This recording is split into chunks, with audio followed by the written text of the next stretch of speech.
Welcome to another episode of Think Fast.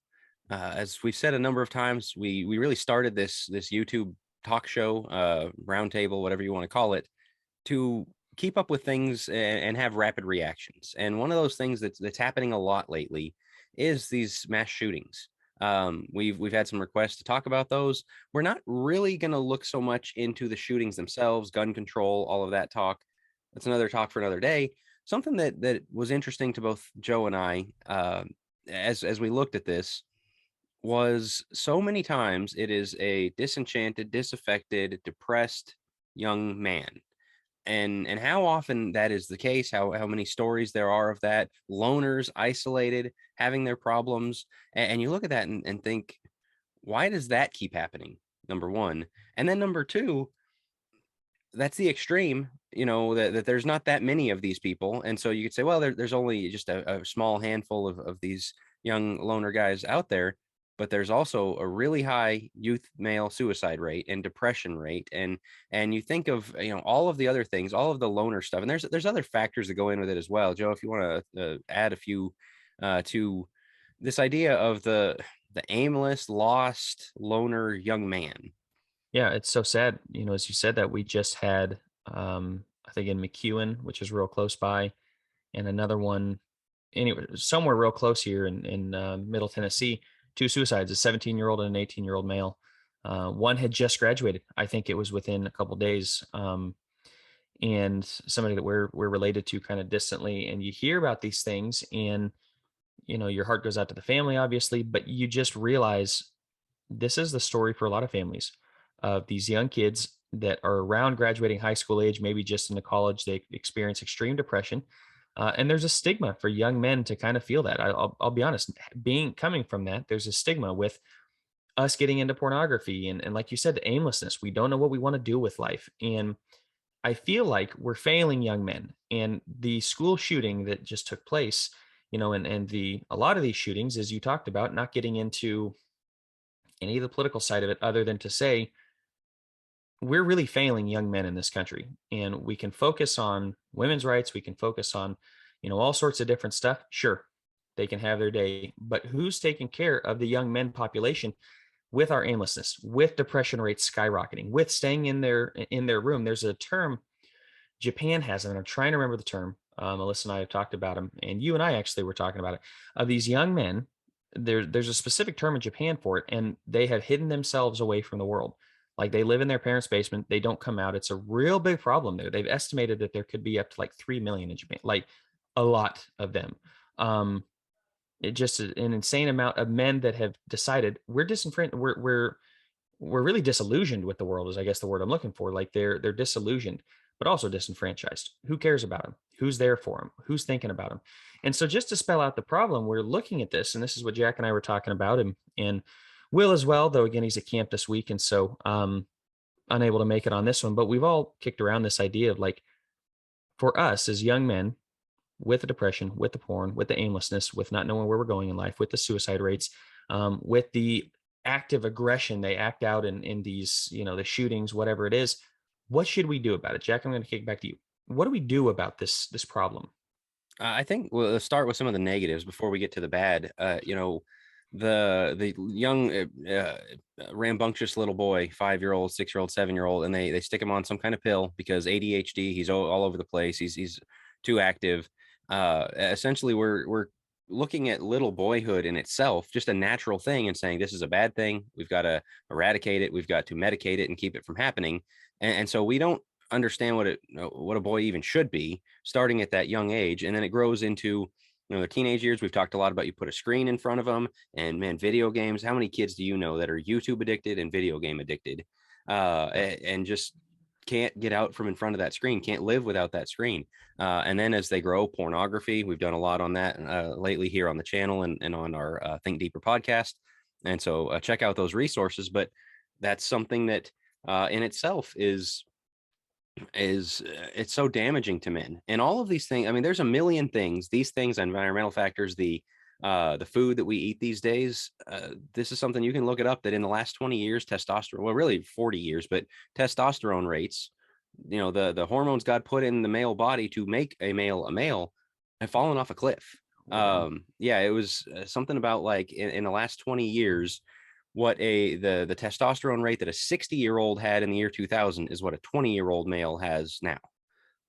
That's not natural. These are very bad things. And so you look at, a young man that's just stuck in society and aimless and again all these things and no social skills and no prospects with women, no just these horrible things that lead to the depression, that lead to uh, staying in the basement, lead to and we see kids like this in the churches we've gone to and spoken to. We've met people like this. We've had parents reach out to us. Well, my son, he's pornography addicted, or we can't get him to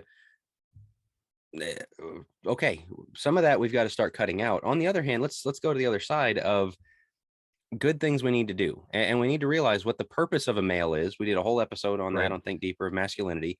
Number two, how you cultivate a male. And the first thing, the biggest thing, it's not always possible, but to whatever degree possible, and in most Christian families, I hope it's the case, the father has to take the lead on this. The father has to step up and bring a boy into manhood.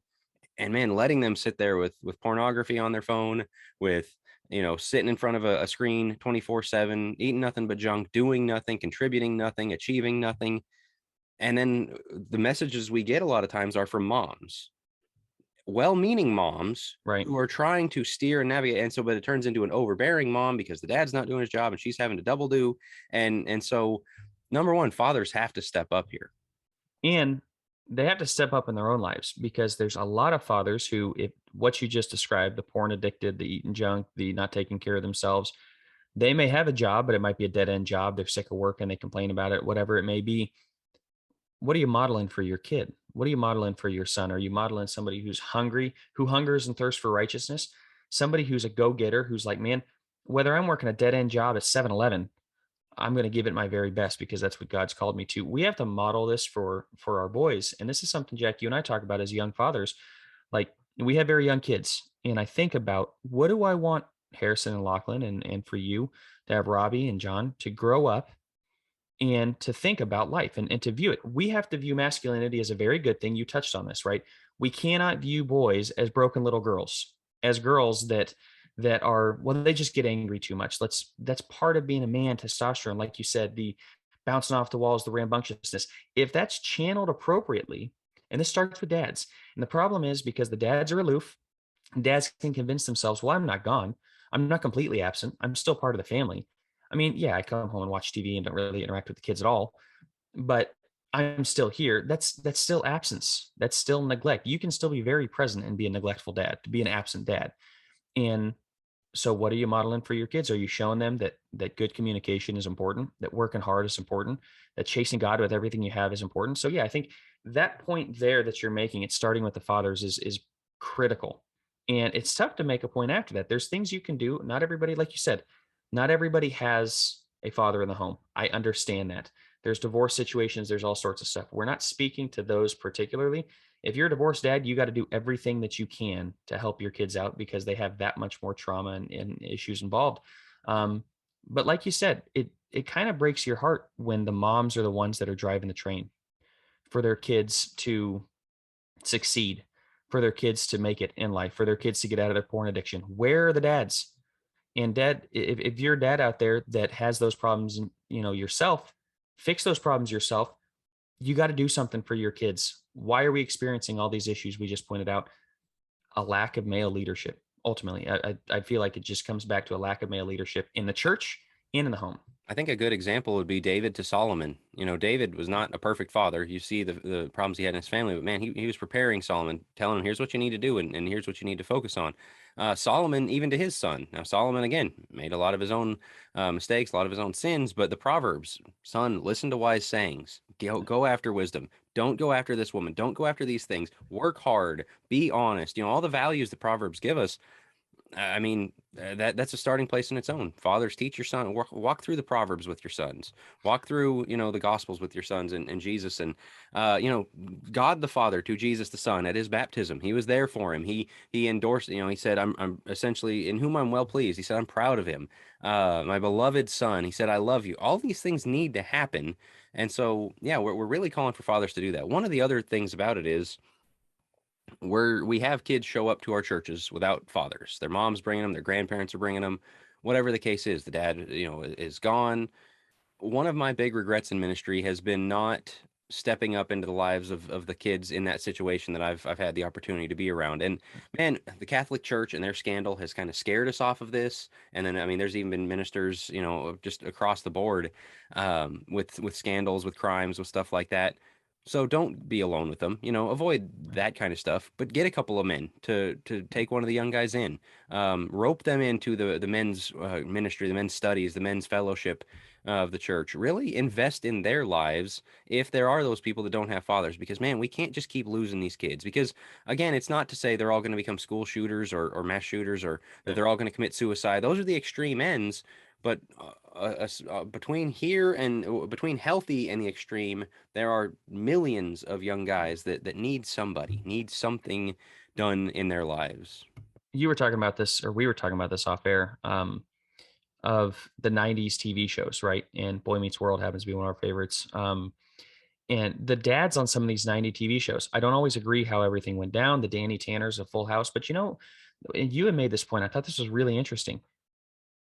They actually went into their kids' room and talked with them. They had these conversations. They broke down the day and said, "Hey, what happened? What's going on here?" There'd be this learning moment, right? They all had them. And Danny Tanner is in Full House. Just hug it out, right? Everything's just hug it out. And sure, I'm not talking about the parental side of it, other than they showed up. They came into their kids' room, they invested in the lives, and there's kind of this idea that, well, men are tough and we don't really need that. No, we do. We are. Notice Adam was the one that God said it wasn't good for him to be alone, not the woman. He says it's not good for Adam, the man, to be alone. That's that's us and dads. It's not just marriage that fixes it; it's connection. And dads, we have a unique opportunity to give that to our kids and to our sons. And you mentioned Solomon, you mentioned David, and I was thinking about the kings. How many kings had good sons?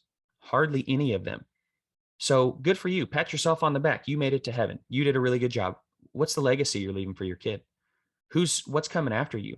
And When you there's a think of how lot of they got to kings, was Eli, Samuel didn't raise his sons, and Eli didn't raise his sons right, and so they couldn't even have a right. succession of judges and the priests and all that, and You it was a can't have a mess. succession. Yeah, you can't have a succession of kings because they're focused on doing the work of God. That's fantastic.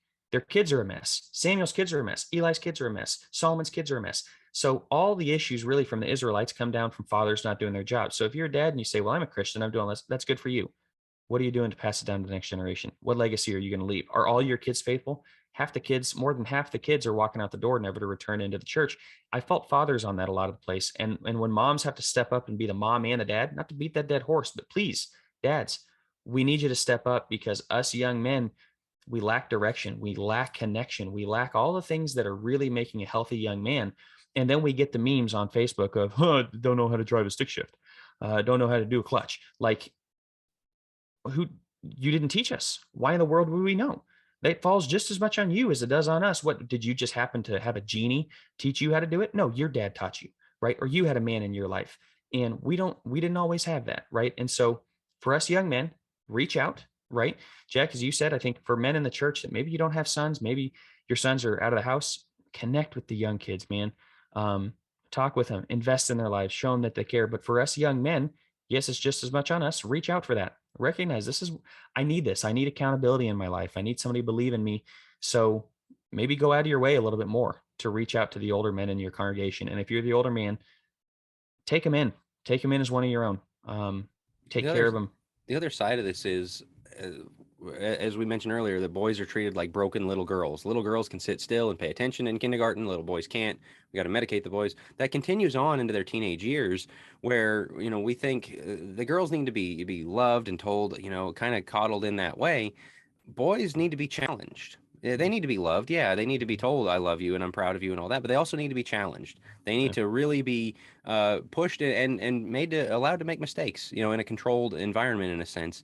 And you're a counselor, a therapist. This is something I had read about, and you and I had discussed that so much of the counseling world is toward the feminine mindset, of it's very you true. are valued, you are loved, you are all these things. A guy gets his value from being useful, from being, Yeah. contributing, from bringing something to the table. And man, these kids that they can't bring anything to the table because they haven't been challenged, and then their basement and the video games and the porn and all that, they don't feel useful. And if they don't feel useful, that's why they feel worthless. So going and trying to tell them you're worthwhile, you're loved, you're all that, they're not going to feel that in themselves until they're bringing something to the table. And so, there needs to be that challenge there, that responsibility there. And one of the other things about the future of the church is instilling these kids with a sense of holiness, virtue, of leadership, of stepping up, of serving, of being a part of what we do as a church.